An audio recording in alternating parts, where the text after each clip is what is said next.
मेरे प्रिय साधकों, प्रिय शिष्यों, जन्माष्टमी का पर्व आ रहा है और हम सब बहुत धूमधाम के साथ संपन्न करते हैं और यह भावना रखते हैं कि कृष्ण हमारे जीवन में आए। जो ज्ञान उन्होंने दिया है वह हमारे जीवन में स्थापित हो, कर्म का ज्ञान।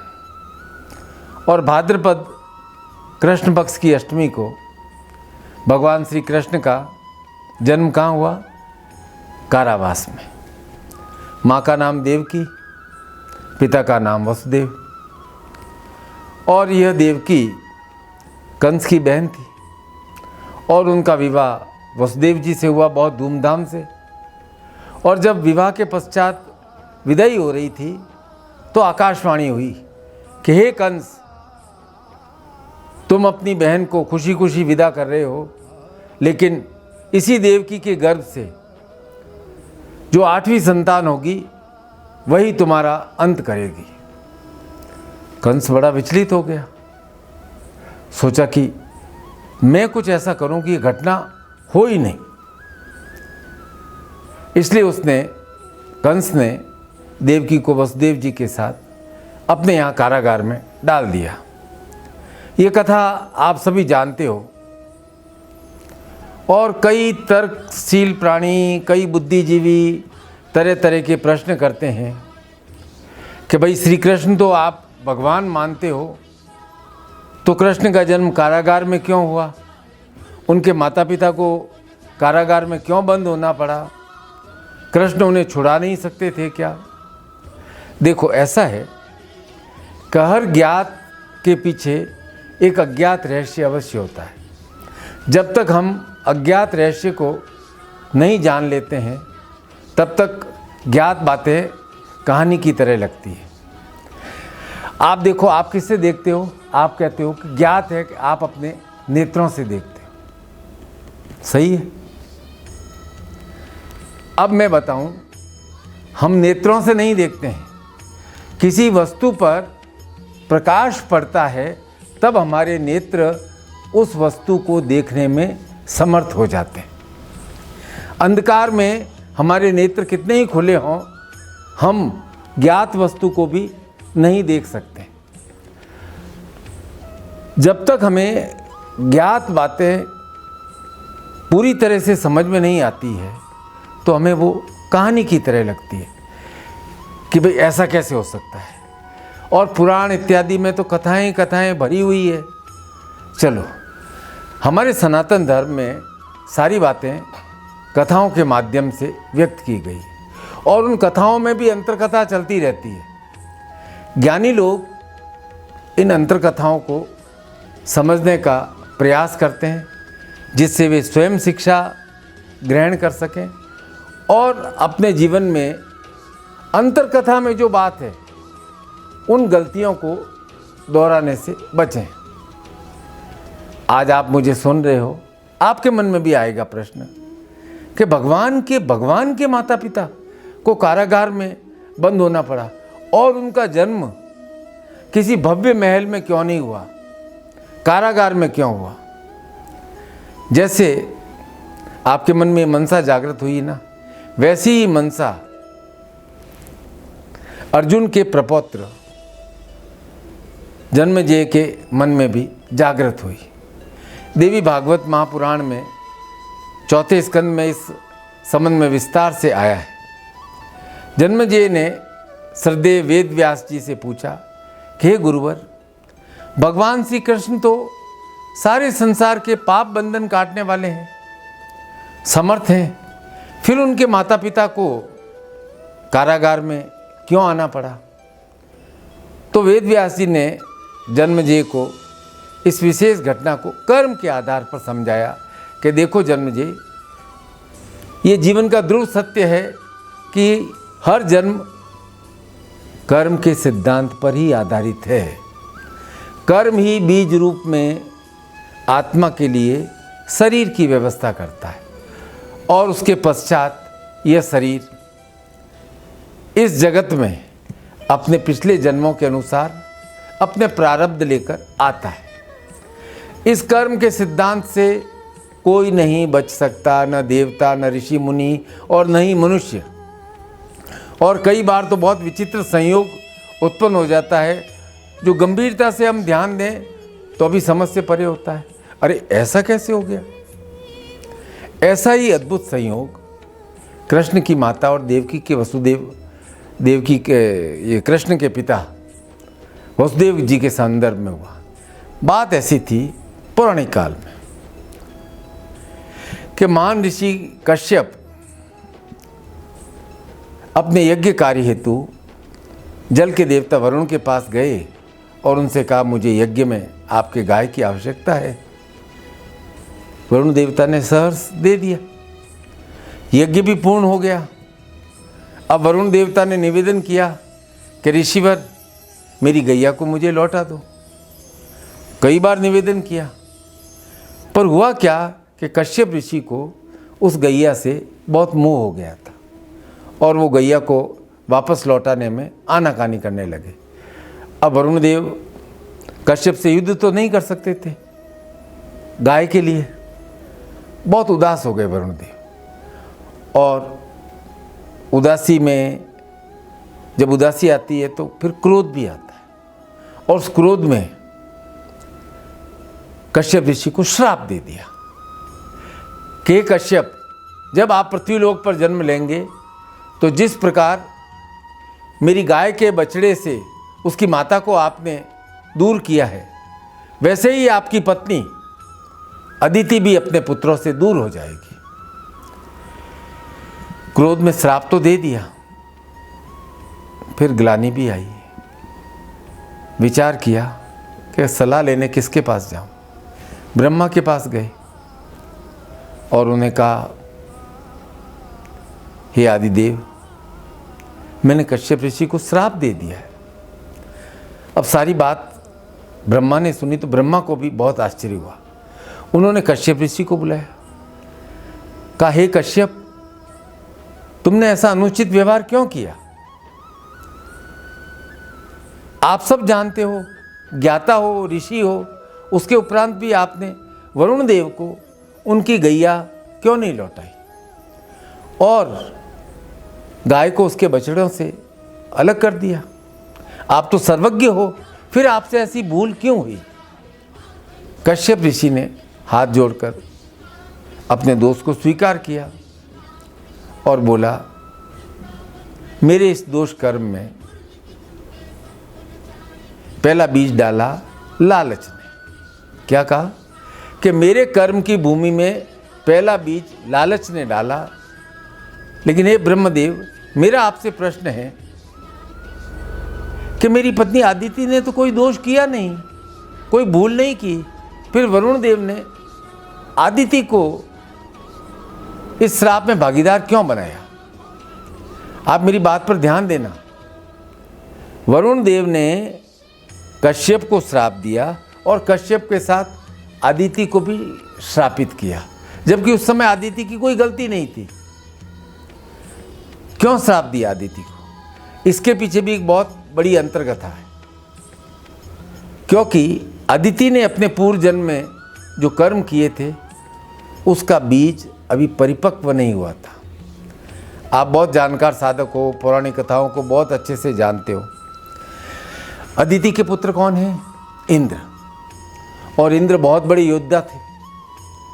कश्यप की दो पत्नियां थी, अदिति और दिति।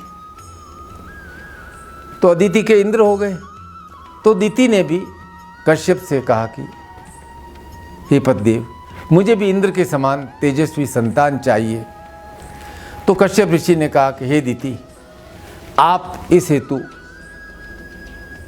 विशेष पयोव्रत संपन्न करें। और दिति ने बहुत निर्मलता पूर्वक पवित्रता के साथ इस महान कठिन व्रत को करने का संकल्प लिया। व्रत पूर्ण हुआ, समय पर गर्भ धारण हुआ और इस व्रत के प्रभाव से, पयोव्रत के प्रभाव से दिति के गर्भ में तेजस्वी बालक वृद्धि करने लगा। अब दिति के गर्भ को देखकर अदिति ईर्ष्या से भर गई और डर भी गई। तो उसने क्या किया? ईर्ष्या में उन्होंने अपने पुत्र इंद्र को उकसाया और थोड़ा भय भी दिखाया कि हे पुत्र इंद्र, दिति के गर्भ में बालक नहीं पनप रहा है, तुम्हारा शत्रु पनप रहा है, वृद्धि कर रहा है, और यदि तुम चाहते हो कि इंद्रासन पर तुम्हारा अधिकार रहे तो तुम गर्भ में इस बालक को मार दो। अब माता दिति ने बार बार उकसाया तो इंद्र ने कपट छलकर विमाता के गर्भ में, जब वह निद्रा में थी, प्रवेश कर उस बालक को, पहले गर्भस्थ बालक को पहले 7 और फिर प्रत्येक भाग को 7 बार और अर्थात 49 टुकड़ों में काट दिया। आगे जाकर वे 49 मरुद कहलाए, ये एक अलग कथा है। खैर, एकाएक निद्रा से जागने पर दिति ने अपनी अवस्था देखी और उसे पयोव्रत किया था। उसे ज्ञान हो गया कि ये किसने किया है। तो उसने आदिति को कहा, हे अदिति, तुमने बड़ा ही जघन्य अपराध किया है और मैं श्राप देती हूं कि जब तुम्हारा पृथ्वीलोक पर जन्म होगा उस समय तुम्हें भी संतान होगी तो तुम्हारे बच्चे जन्म लेते ही मार दिए जाएंगे। पहली गलती किसने की थी? कश्यप ने। अब गलती किसने की है? अदिति ने। अब उसका कर्म दोष था, उसका बीज परिपक्व हो गया। तो जल के देवता वरुण द्वारा कश्यप की पत्नी दिति को दिए गए श्राप का संयोग हुआ द्वापर युग में। ऐसा एक जीवन बीमा का एक स्लोगन है, जिंदगी के साथ भी और जिंदगी के बाद भी। तो भाई, हमारा जो कर्म किया है ना, वो हमेशा हमारे साथ चलता रहेगा। इस कर्म सिद्धांत से कोई बच नहीं सकता। और कटु सत्य क्या है कि हमारी देह है ना, एक कारावास है जिसमें हम अपने पूर्व जन्मों के कर्मों का भुगतान करने आए, पूर्व जन्मों का फल प्राप्त करने भी आए हैं और पूर्व जन्मों के दोषों को भुगतने और उनका समन करने भी आए हैं। खैर, द्वापर युग में कश्यप ऋषि अपने अंश से बने वसुदेव, भगवान कृष्ण के पिता, और अदिति बनी उनकी माता देवकी। और कैसा विचित्र संयोग है, दोनों के नाम में देव शब्द है और देवकी का अर्थ तो देवताओं की माना जा सकता है। अब द्वापर युग के इस जन्म में क्या हुआ? 6 बार कंस ने, कारागार में थी देवकी और वसुदेव, कंस ने देवकी का संतान उत्पन्न हुई, मार दिया। 7वीं बार गर्भ में बलराम जी गर्भस्थ हुए तो बलराम जी को भगवान विष्णु की कृपा से वसुदेव जी की दूसरी पत्नी रोहिणी की गर्भ में स्थापित कर दिया। पर देवकी का तो 7वें बालक से भी वियोग हो ही गया ना। अब मैं इस कथा का सार बताता हूं। 8वें बालक के रूप में भगवान श्री कृष्ण ने मथुरा में कारावास में भाद्रपद अष्टमी की मध्य रात्रि को जन्म लिया। और विचित्र लीला क्या हुई? कारागार के द्वार अपने आप खुल गए, प्रहरी गहर निद्रा में सो गए। ठीक है, पर अब मैं मूल बात पे आता हूं कि कंस का 6 बार देवकी के पुत्रों को मार देना और 7वीं बार देवकी का अपने गर्भ को रोहिणी को दे देना क्या था? पूर्व जन्म में अदिति ने जो कर्म किए थे उसका पश्चाताप था। जब इंद्र ने दिति के गर्भ में पल रहे अजन्मे शिशु को 7 टुकड़ों में काट दिया था। प्रिय साथ को मेरी बात को ध्यान से सुनना। हम इस संसार में, इस संसार जगत में सब अपने पूर्व जन्म में किए गए कर्मों के कारण ही आते हैं। भोगते हैं और इस शरीर रूपी कारावास में उस समय तक बंद रहते हैं जब तक पूर्व जन्म में किए गए दोषों का पश्चाताप नहीं कर लेते हैं, समन नहीं कर लेते हैं। उसके उपरांत जब हम दोषों का समन कर लेते हैं तो इस शरीर रूपी कारावास से जीव मुक्त हो जाता है। तब श्री कृष्ण उसे अपनी शरण में ले लेते हैं और कृष्ण कहते हैं सर्वाधर्मान परित्यज्य मामेक शरणं व्रज अहम त्वाम सर्व पापेभ्यो मोक्षयामि महाशुच, कि मैं तुम्हें सभी पापों से मुक्त कर लूँगा, तुम मेरी शरण में अब आ गए हो। तो भाई मुक्ति के लिए जीव को मोह छोड़ना पड़ता है और मोह से निकलने का मार्ग एक ही है कि धर्म संज्ञान पूर्वक कर्म करना। यही बात हमारे शास्त्र बार बार कहते हैं। अज्ञानतावश और अधर्म से किया गया प्रत्येक कर्म हमारे बंधन का कारण है और बंधन है माया। इस संसार को मायावी जगत कहा गया है, तो इसे काटने के लिए बार बार हमें इस जगत में आना पड़ता है। ये जो शरीर है ना हमारा, जिसमें आप और मैं वास करते हैं, सबका शरीर अलग अलग है। ये सब कर्म के सिद्धांत पर ही चल रहा है, जिसे संसार की भाषा में कहा गया है, अरे भाई जैसा करोगे वैसा भरोगे।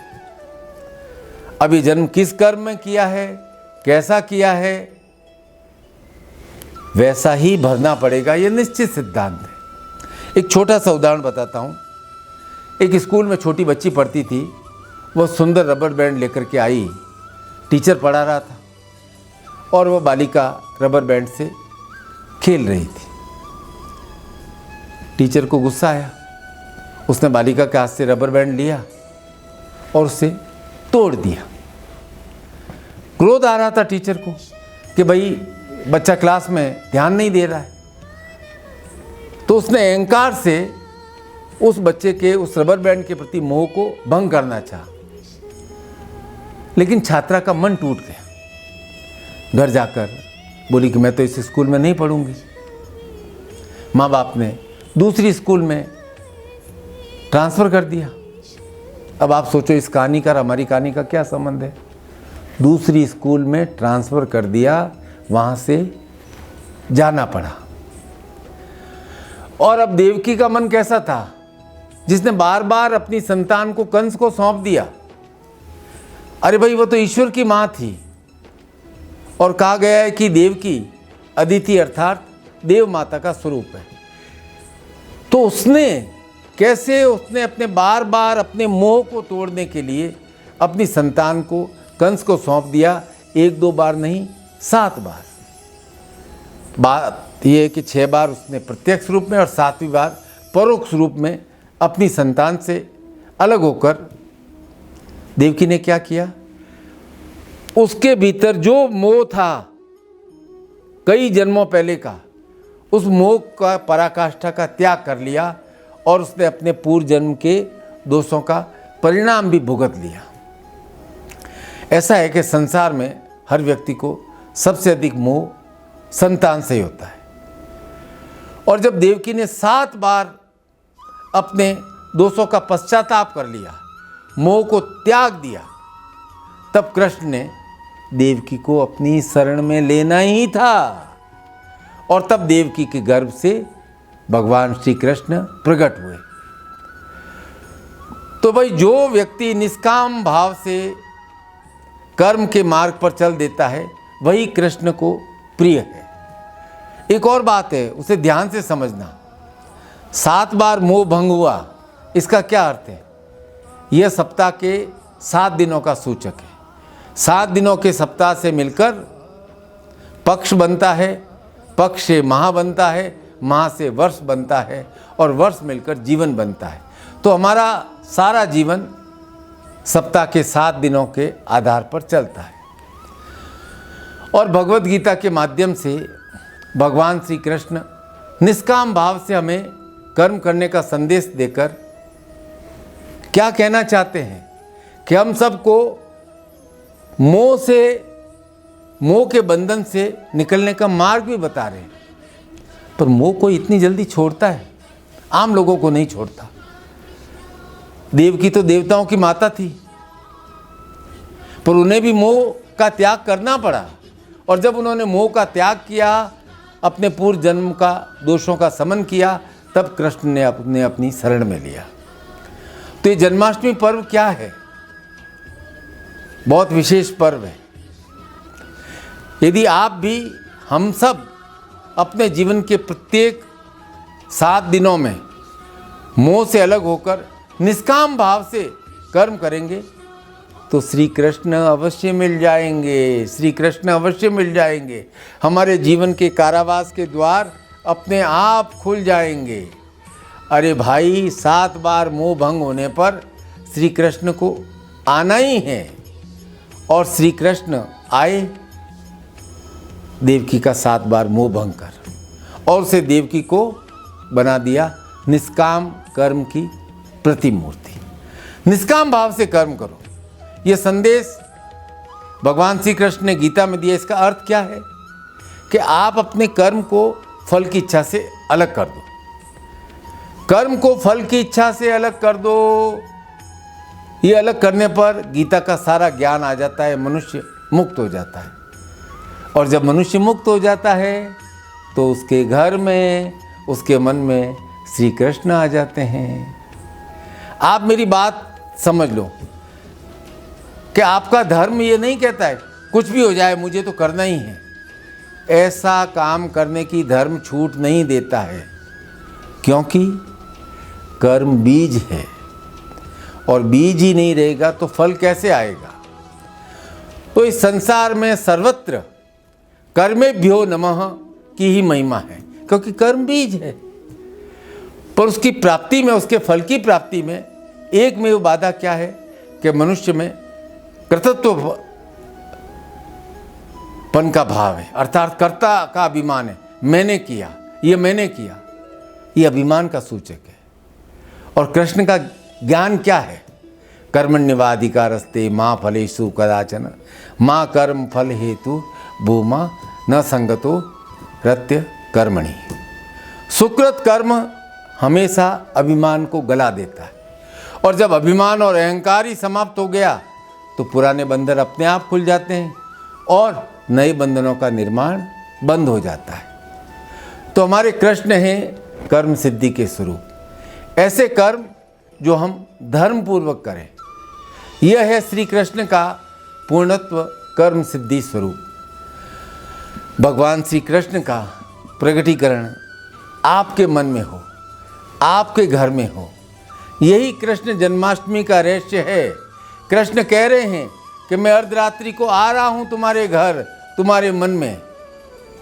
तुम अहंकार का त्याग कर दो और कर्म भाव पर प्रवृत्त हो जाओ।